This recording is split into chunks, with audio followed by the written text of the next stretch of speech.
Thank you guys for coming. This is our first official citizen science lecture this semester. As some of you know, we did have a movie last month instead of a lecture. But the rest of this school year, we're going to be having lectures. We try to do the movies just once a month because, we want you to hear from an expert in the field and actually learn from their experience. My name is Ramya, if you haven't met me before. I'm the Citizen Science Coordinator for the Biscayne Community Foundation. And we do monthly lectures like this every third Thursday of the month. This month we have Teal, who she used to work for the village as the ocean lighting enforcer. Ocean lighting is very important for sea turtles, so this specifically has to do with sea turtle nesting and making sure that everyone has their lighting done properly. She has over 10 years of experience working in sea turtle conservation, and she's going to speak to everybody today about sea turtle conservation in South Florida. I know the screen is a little bit hard to see right now. I can turn the lights off, but it turns off all the lights in this room. There is some light coming in from the other room. If that's okay with everybody, then okay, I'll go ahead and do that. Thank you. Thank you. Okay, everyone. Hi. I'm Teal. I am the project manager and permit holder for Miami-Dade County Sea Turtle Conservation Program. As Ramya mentioned, I did used to work for the village. I was here for almost 4 years in code enforcement and specifically worked with the oceanfront properties on sea turtle lighting compliance, which you guys are actually the best municipality in the entire county when it comes to that. So, so I'm really thankful that you guys have kept up with that since I've left here, and glad to see that there's people here that really care about sea turtle conservation. So tonight I'm going to talk to you guys about sea turtles. Obviously, we're going to do a little bit of their history, the species profiles for Miami-Dade County. Threats to turtles, the importance of our research, our program and what we do for the county, the nesting process of sea turtles, and what you can do to help. So sea turtles are ancient species. They've been around for a really long time. Do you guys know how long? No, I think 200 something million. Yeah, good job. Almost 250 million years. So they've been around since the time of the dinosaurs. This is actually a very ancient turtle. Its name is Kawana, and these sea turtles that were around during the time of the dinosaurs were huge, huge turtles, 13 feet long and 16 feet wide, and weighed almost 5,000 pounds. So if we had these turtles coming up on our beaches now, I think it might scare some people. Yes. The sea turtle life cycle begins when the hatchlings, they leave the beaches and go into the ocean where they spend their what's called a nursery stage in the open ocean for 5 to 20 years. They usually mature about 20 years. They have similar lifespans to humans. And during that time, that's when they will start breeding. And the females will come onto the beach to lay their eggs.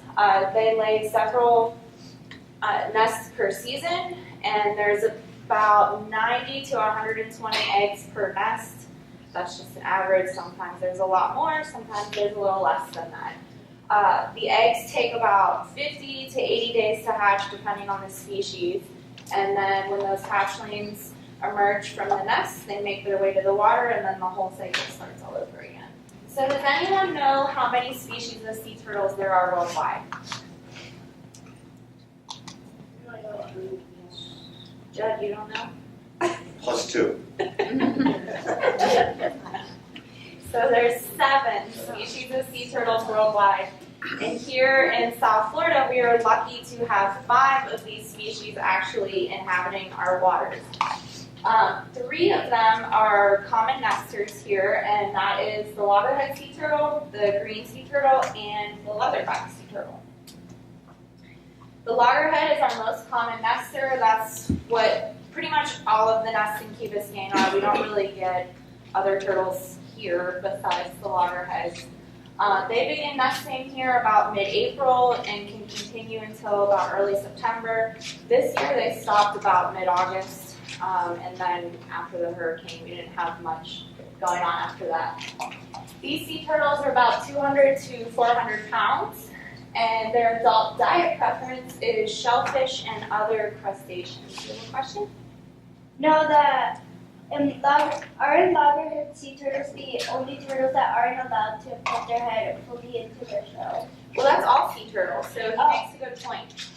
Sea turtles are different than land turtles like tortoises and freshwater turtles that you guys might see here. Sea turtles can't actually bring their limbs or their head into their bodies, and the reason for this is because the way their body is shaped is really made for swimming, because they have to swim really long distances, and their flippers are big and powerful, and it wouldn't really make sense for them to pull into their shell when they're swimming around. The green sea turtle is our second most common nester in Miami-Dade County. These start nesting a little later than the loggerheads, about mid-May, and they'll continue to about September. They're a little bigger than the loggerheads, 300 to 500 pounds, but they have smaller heads. So this is a green sea turtle adult head, and then this is a loggerhead. So this is why a loggerhead is called a loggerhead, because they have really big heads. Well,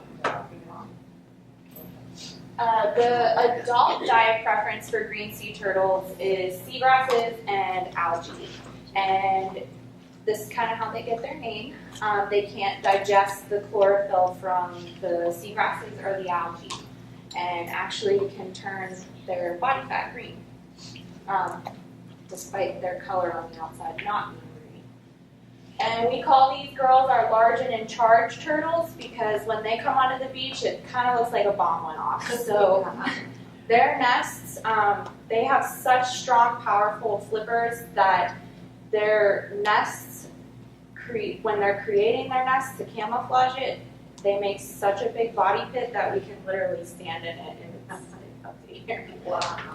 So, our leatherback sea turtles, unfortunately, we didn't get any of this species this year. Miami-Dade usually gets, around 10 of these, but this year we didn't get any. And the state as a whole had a really low year for leatherbacks, which we weren't really expecting.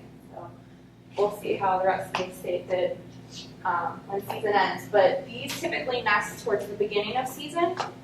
They'll start as early as March, some places even February, and continue to about mid-June. These are the largest sea turtle. They're the closest relative to that ancient sea turtle you saw earlier. And these get really, really big, 1,200 to 2,000 pounds. People have even compared them to a Volkswagen Bug on the beach. They're big turtles. They're different than the other sea turtles because they lack a hard shell, hence the name leatherback.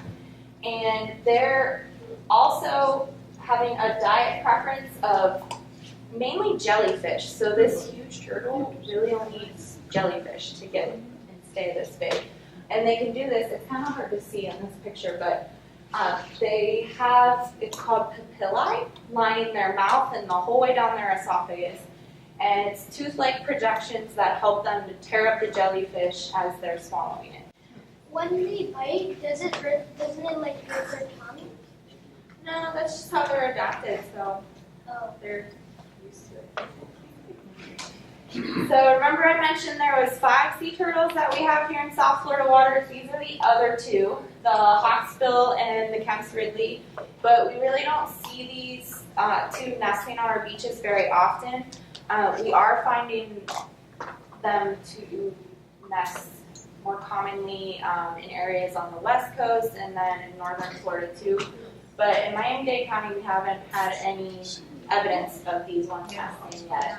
The hawksbill, though, I do know that we have a lot of hawksbill that reside on our coral reefs outside here, specifically Key Biscayne. I know there's a resident hawksbill that people have mentioned to me that kind of hangs out just a beach club. Mm-hmm. So why study sea turtles? Why would you guys want to study sea turtles? What do you think? Because if we don't know anything about them, then we probably wouldn't know how to help them. Exactly, that's a perfect answer. Thank you. So sea turtles, they're protected under the Endangered Species Act of 1973 and also under Florida law, the Marine Turtle Protection Act for Florida. And then locally, separate municipalities have protection ordinances as well. Like in Key Biscayne, you guys have the lighting ordinance to make sure that we protect the turtles from coming past the beach and inland towards those lakes. So it is important because we want to help these turtles, we want to learn more about them and how we can help them because they are protected species under the Endangered Species Act.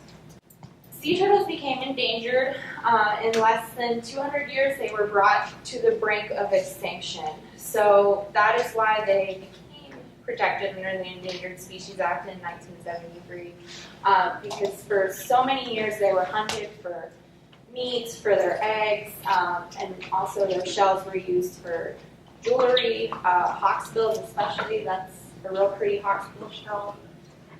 Take a look. This is a hawksbill. Is it an actual shell? Yep, that's a hawksbill shell. Where did you find it?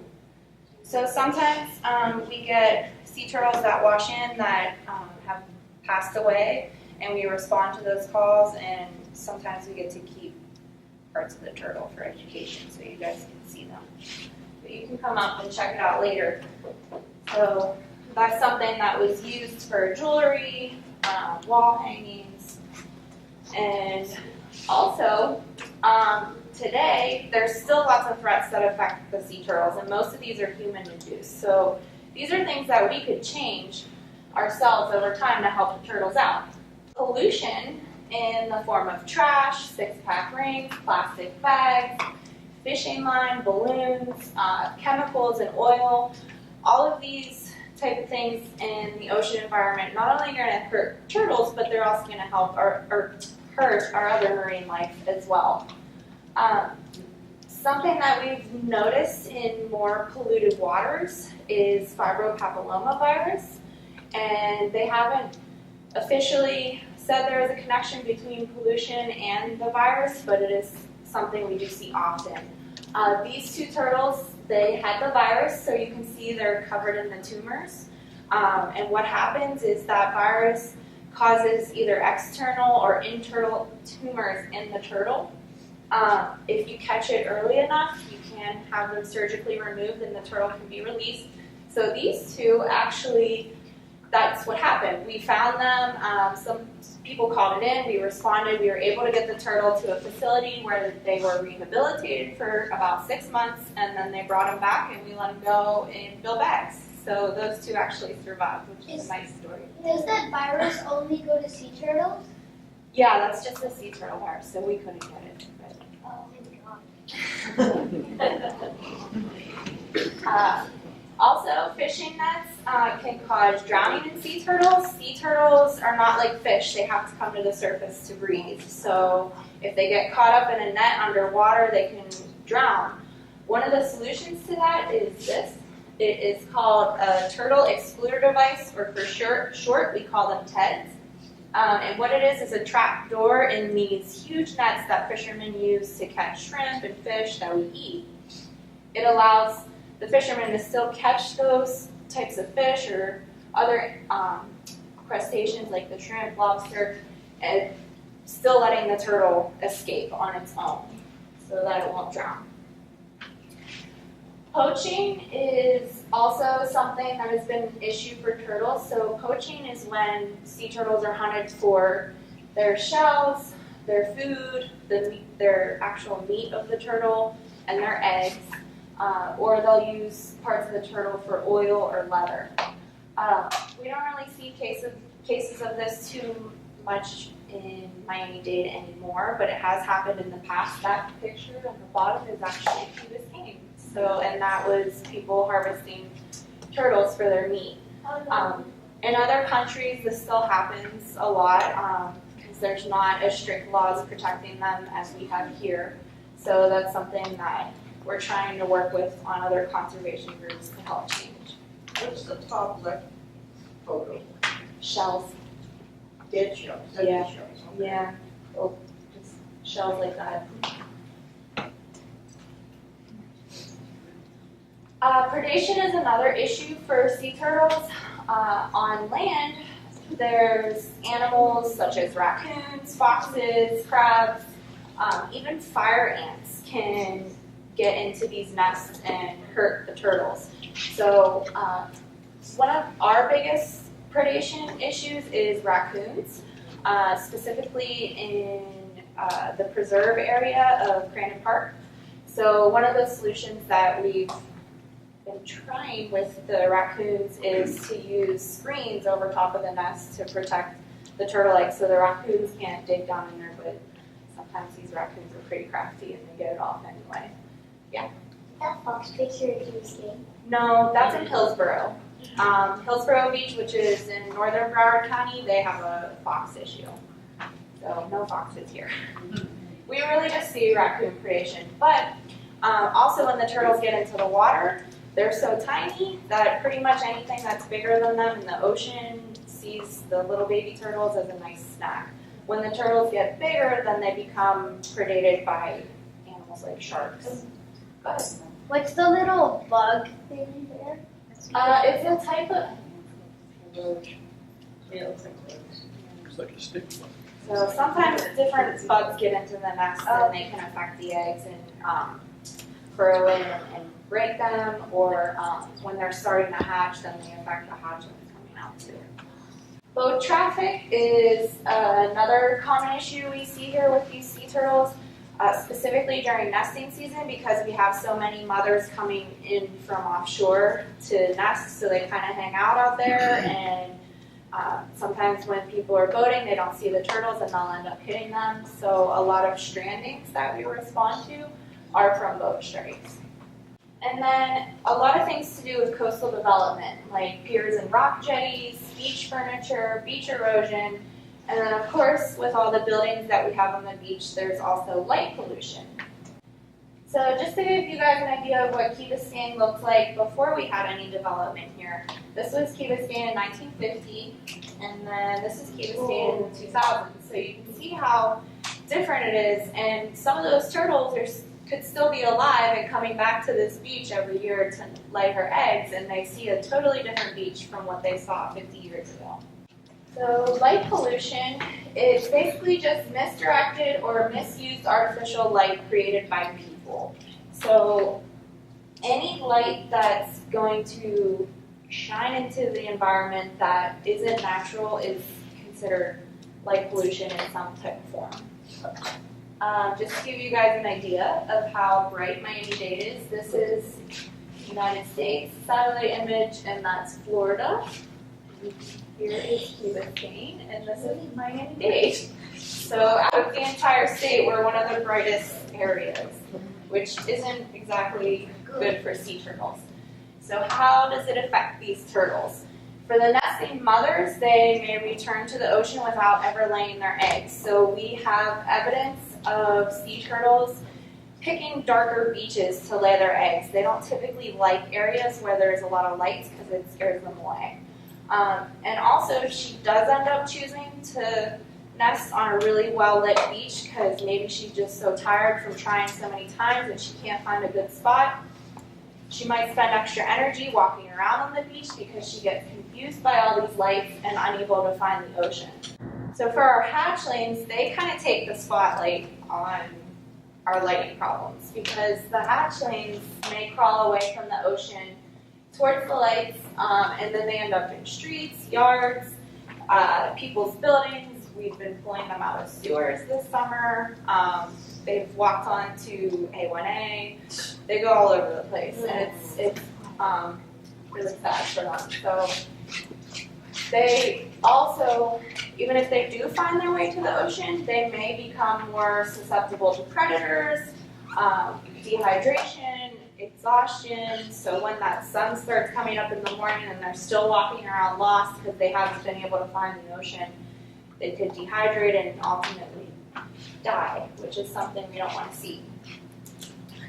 Miami-Dade County is the last county in the entire state that is still relocating nests due to lighting. This is something we, as a program, are working on changing.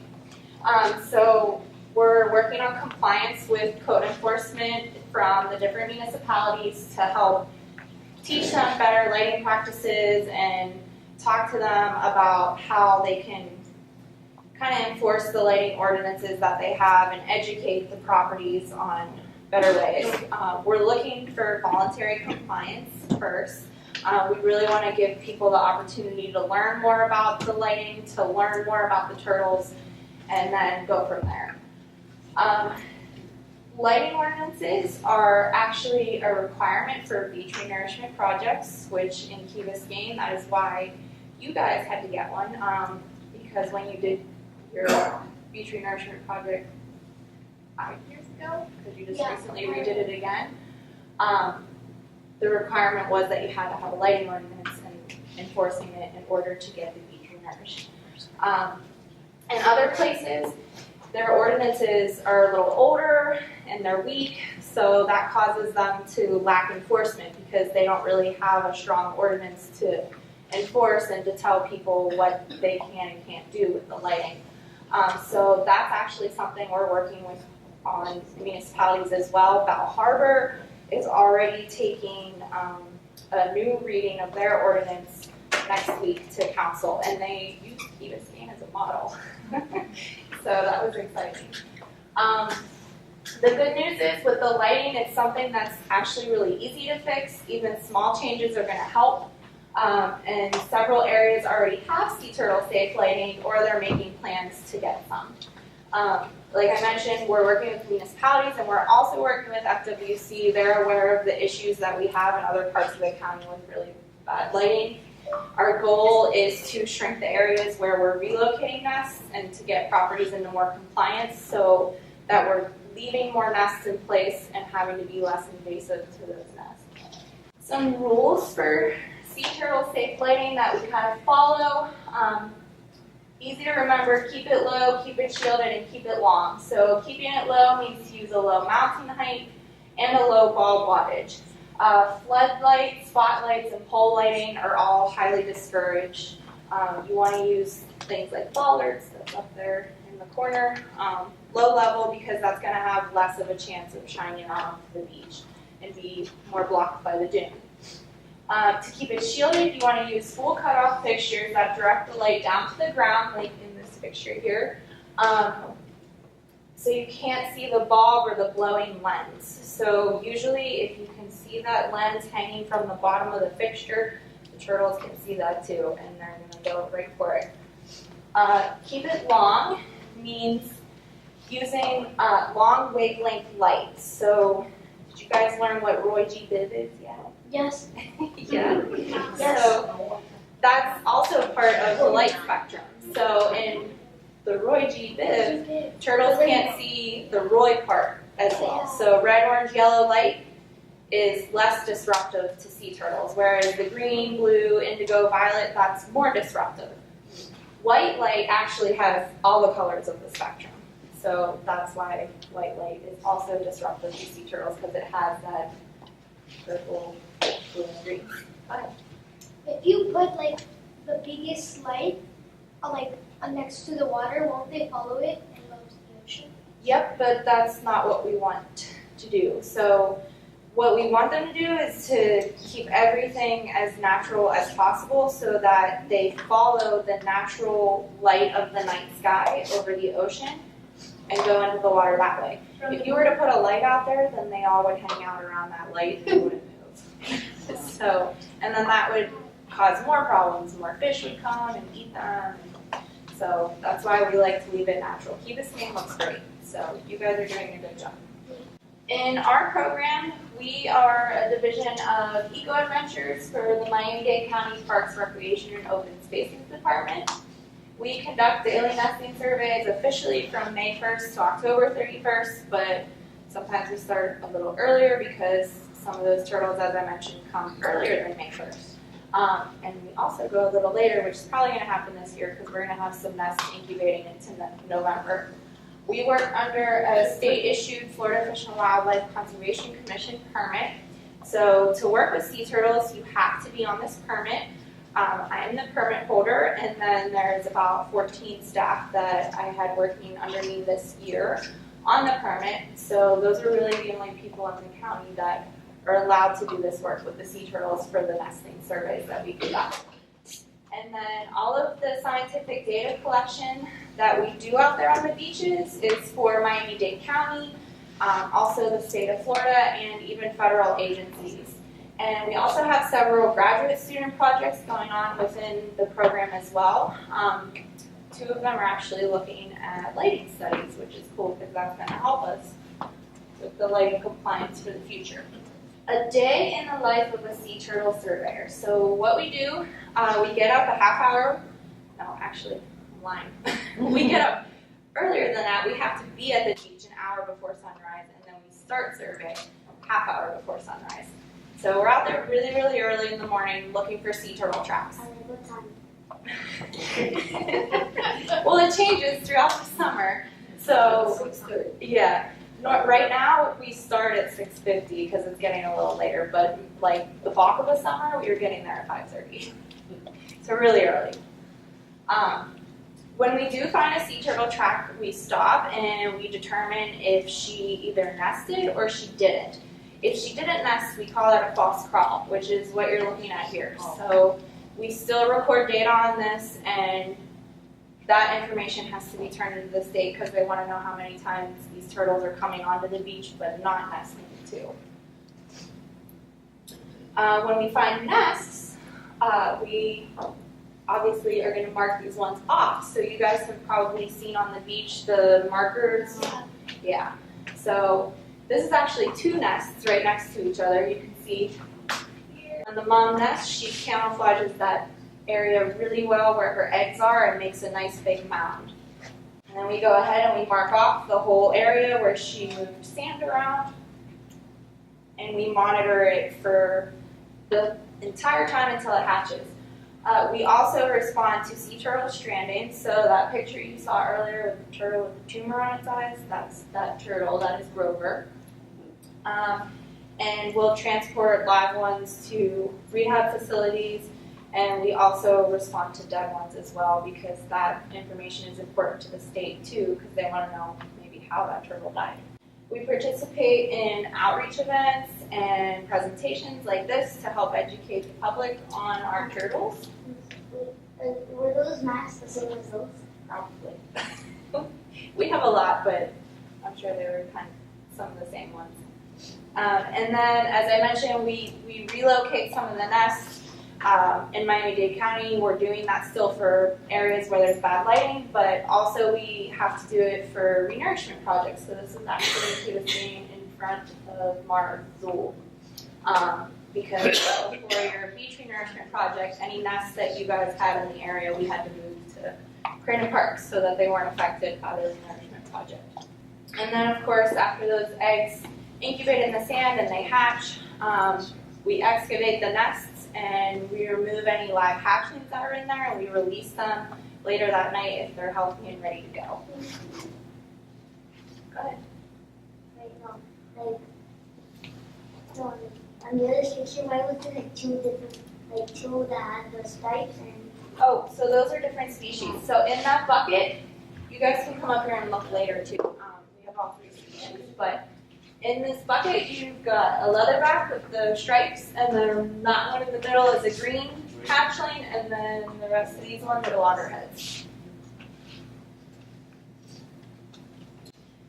When a sea turtle nests, she's going to come onto the beach looking for a location that she likes to lay her eggs. So when she decides that she likes that spot, she's going to stop and she starts rocking her body back and forth to make what's called a body pit. And once she starts making that initial body pit, then she'll start digging the sand with her rear flippers to dig a nice deep egg chamber to deposit her eggs. She deposits about 90 to 120 eggs per nest. They look like little ping pong balls, pretty much. They're the same exact size. And sea turtle eggs are different than, say, a chicken egg because they have to be flexible, because when she's dropping those deep down into the nest, she doesn't want to break them. So they have to be able to drop down pretty far and incubate in the sand until they're ready to hatch. After she's deposited all of her eggs down into her nice egg chamber, she'll start covering the nest by throwing sand all over the place to camouflage it so it's really hard for us to find it. And then, of course, we come and mark it off. And then hatching, so this is everyone's favorite. When the hatchlings are ready to emerge from the nest, they work together as a group to help get themselves out. And they do this by digging sand down underneath their bodies, and it kind of acts like an elevator to push them all up to come out of the sand. And when they emerge from the top, we call this a boil. So that's when they all start coming out, and it kind of looks like water boiling, except it's turtles coming out of the sand. So those little girls and guys will walk down to the ocean, hopefully, and then swim off towards the Gulf Stream, where they'll spend the majority of the beginning of their life. And hopefully grow into big turtles and come back and nest on the beach.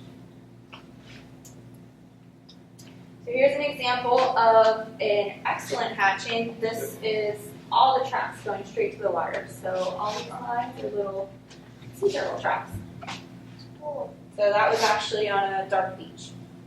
And then I just mentioned that they swim offshore and into the Gulf Stream, so that is going to carry them around this current in the Sargasso Sea, and that's where they'll live for the beginning stages of their life. Sargassum seaweed beds, and they'll live in the Sargassum seaweed and eat organisms that live in there. Yes. What are the natural predators of sea turtles and how long do they normally live? It varies. So it varies by species. Sea turtles have typical lifespans of us. So usually they mature close to their 20s, and then they can live into their 80s, maybe longer than that. It's really hard to determine how long a sea turtle is or how old a sea turtle is. Predators, sharks, big fish. You? Humans. Humans, yeah. So there's a lot of human threats to the turtles. Go ahead. You said at the beginning that the female will come up several times during the season to lay nests. Do they come to the same area, or do they keep swimming? It depends. So all turtles are different. They're like people. Like all people are different. Some turtle might lay her nest all right in a row. Some turtles will go all over the place. So this is something that is actually being studied a lot more because people thought they would stay within a general area, but they really don't. So there's been recent studies where loggerheads have nested in Florida, and then they've gone all the way up to Georgia, and then they come back to North Florida, and then they go to South Florida, so they're kind of all over the place. Do you tag them in any way? Some organizations do. We don't with the county. We're strictly nesting survey, but that requires a lot more permitting. So, go ahead. So they have two or three laying. They can lay, depending on species, so it's usually based on size, between 2 to 7 nests per season. The leatherbacks will usually do more nests. So From May or from March to September. So Yeah. the males are waiting right out there to mate again so that they can come back. I'll tell you about that later. They do interesting things. Go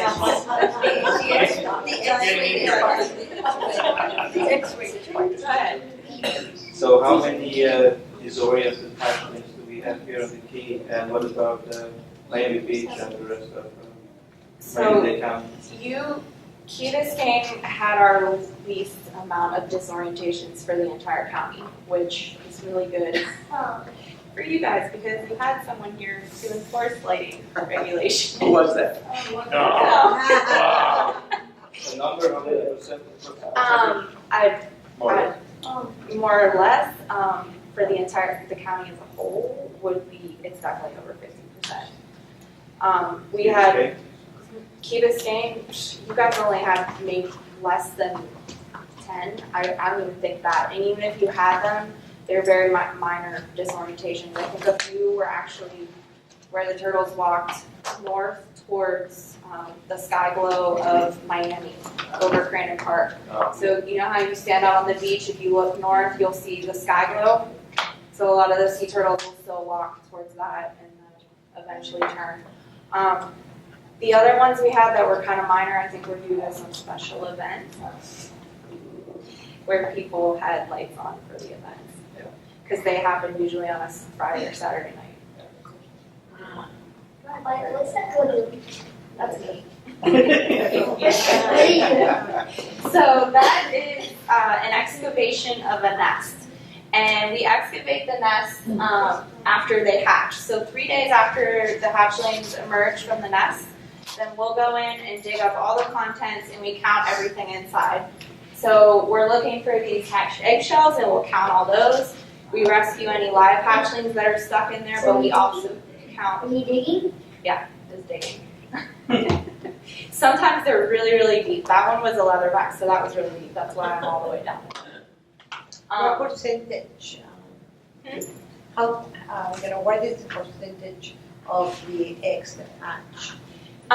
Typically for in situ nests, so those are nests that are left, nobody moves it, nobody digs into it. Those nests are typically 80 to 90% hatching success rates, where the ones that are relocated, because we're moving it and touching those eggs, and also we try, but we can't exactly replicate what the mother did. What she did is what's best for those hatchlings. But we try, when we have to move it, we try to replicate it as best as possible, but it lowers the hatching success rate, so it's usually about 40 to 60%. And any idea then, out of that hatchling group, how many make it to maturity? 1 in 1,000 is, that's actually one of my next slides.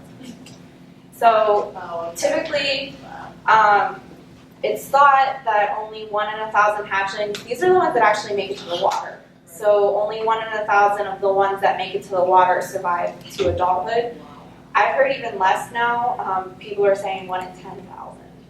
And it's just because there's so much predation of these. Once they get into the water, they're basically predated by anything that's bigger than them.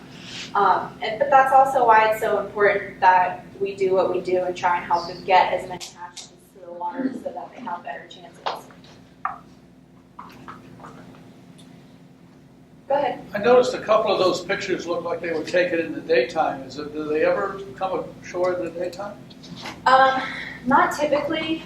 We do have some, the ones where they're nesting during the day are our surprise ones that are still out there finishing up their job from the night before. We had that happen a couple of times this summer where we'd be on our primary survey and there was still one nesting finishing up from the previous night. So it usually takes them a few hours to lay their nest.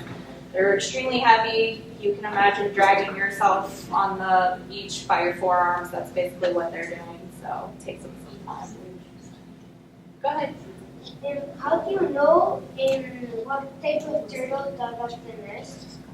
How do we know the type of turtles? So they all have different kind of crawling patterns, and they're all different sizes. So that's another cue for us.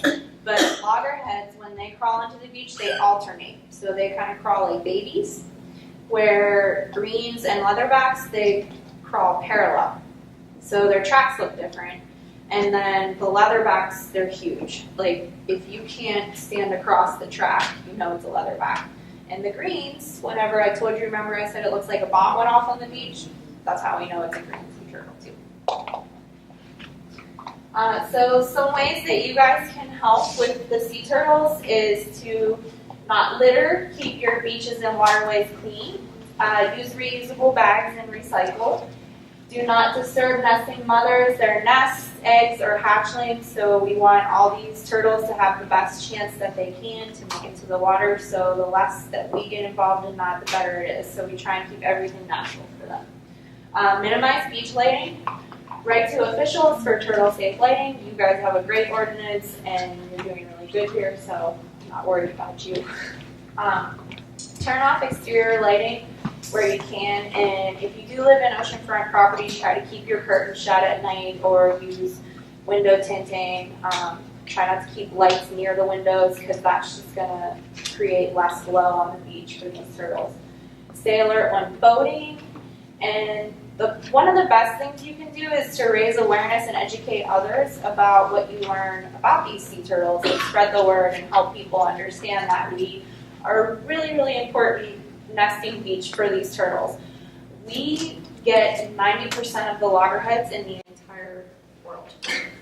So Florida, actually southeastern United States, is extremely important for loggerhead sea turtles. In Miami-Dade County, if you encounter a dead, sick, or injured sea turtle, you can call us. That is my number up there. I have my phone with me 24/7 and respond to sea turtle emergencies. Somebody will come and get that turtle. Or if for some reason we can't be reached, you can also call FWC at that number. That is also the number that is on all our yellow nesting signs on the nests at the beach. They're going to call me anyway, so you can just call me directly. To visit turtles near you during the summer, so now that season's kind of wrapping up, we don't really have turtle walks or hatchling releases going on around here, but for next year, if you're interested, you can do turtle walks at John U. Lloyd Park and Dania Beach, Museum of Discovery and Science in Fort Lauderdale, and then Gumbo Limbo Nature Center in Boca Raton. And these are actually walks where you go with a guide and can see the sea turtle nesting. We offer hatchling releases in the summer on Wednesday nights at Haulover Beach Park and Friday nights in Crandon Park. We usually start about the second week of July and continue through to the first week of September. You can pre-order tickets.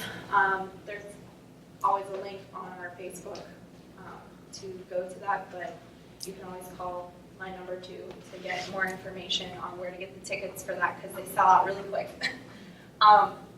Some places to visit in the area: Miami Seaquarium in Virginia Key. They have some rehabbing sea turtles there. Marine Environmental Education Center in Hollywood, Florida. This is new. They just got a resident sea turtle. Her name is Captain. So you can go there and meet her and learn all about turtles in Broward County as well. SeaWorld in Orlando. The Turtle Hospital in Marathon Key. It's a great place. There's tons of turtles there that are rehabbing.